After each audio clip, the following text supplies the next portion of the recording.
வந்து இப்போ நாங்கள் இந்த ஒரு 4 மணி நேரம் ஊற விட்டுருக்குறோம். 4 மணி நேரம் ஊற விட்டுட்டு இப்போ இதை எடுத்து வடிகட்டணும். நல்லா வடிக்கணும். இப்போ வந்து பாருங்க நல்லா தண்ணியெல்லாம் வடிஞ்சிட்டுது. இப்போ நான் இதை கொண்டு ஃபேனில் காய போடணும். வெயிலையோ நெல்லையோ காய போடக்கூடாது. ஃபேன் காற்றுல தான் காய விடணும். நான் கொண்டு ஃபேன் காற்றுல காய விட போகிறேன். காய விட 1 மணி நேரம் காய விடணும். 1 மணி நேரம் காய விட்டுட்டு பொரிப்போம். பார்ப்போம் போய்ட்டு. இப்போ நல்லா காஞ்சிட்டுது இதில் ஃபேன் காற்றுல. இப்போ நாங்கள் இதை எடுப்போம்.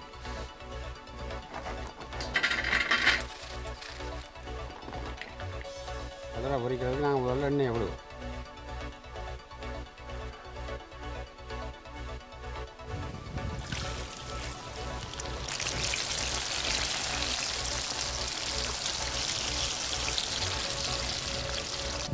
இதை இப்படி கிளறி விடணும். இப்படி கிளறி விட்டா இல்லாட்டி அடியில் இடத்துல எரிஞ்சு போயிடும். கிளறி விடணும்.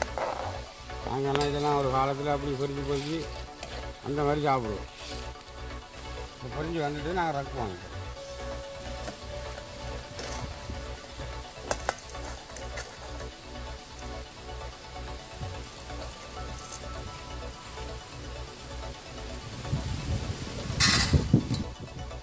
இப்படி சத்தம் அரிசி போட்டனால சத்தம் கேட்பாங்க. கோப்பையில் எடுத்து போடுற நேரம்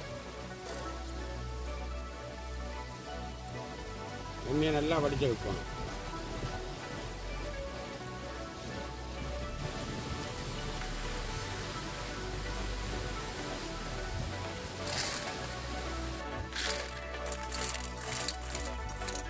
கருவேப்பிலையே பொரிப்போம். கருவேப்பிலை நல்லா போட்டு தான் வாசமாக இருக்கும்.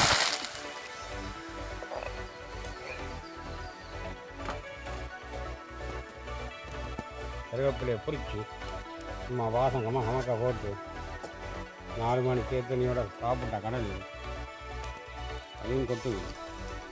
இப்போ நாங்கள் இதுக்க வச்சு கலக்க இயலாது. அதனால் பெரிய ஒரு இதுக்கு போடுவோம்.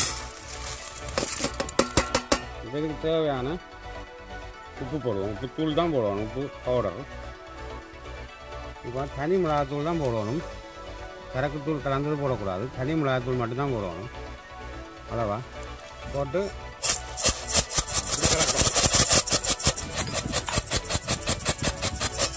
பாருங்க எப்படி இருக்காண்டு கலரெல்லாம் மாறி எப்படி வந்திருக்கேன்னு பார்க்கலாம்.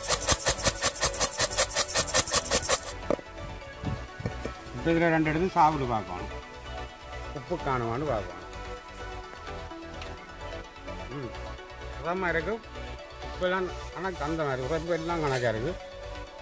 இனி பிளேஞ்சி ஊற்றினா போகிறாங்க 4 மணிக்கு. இப்போ 3 மணி தான். இப்போ